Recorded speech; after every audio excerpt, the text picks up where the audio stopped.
Less than a week to go before the presidential election today. Both candidates talking about a comment from somebody who's not in the race. WGN's Angelica Sanchez has the latest. Angelica. Well, Ray and Micah, you can feel the temperature of this race intensifying as every comment from both sides is being put under a microscope. Both candidates are making multiple campaign stops today as they make their closing arguments. We have a lot of things we're going to correct in this country. 6 days out of a historic race to the White House. Are we ready to vote?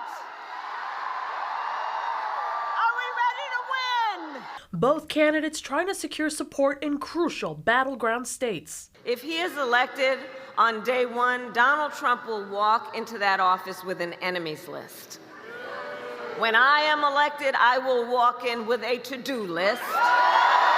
On Wednesday, Vice President Kamala Harris scheduled campaign stops in North Carolina, Pennsylvania, and Wisconsin. The day I take the oath of office, the migrant invasion ends and the restoration of our country begins. While former President Donald Trump scheduled his stops in North Carolina and Wisconsin. Those lowlifes call you garbage. No, think of that. Think of how bad it is.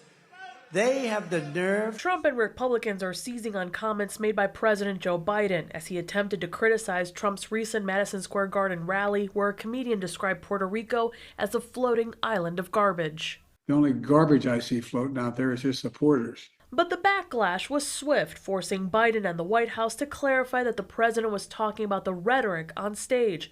Harris distanced herself from the president's remarks. Let me be clear, I strongly disagree with any criticism of people based on who they vote for.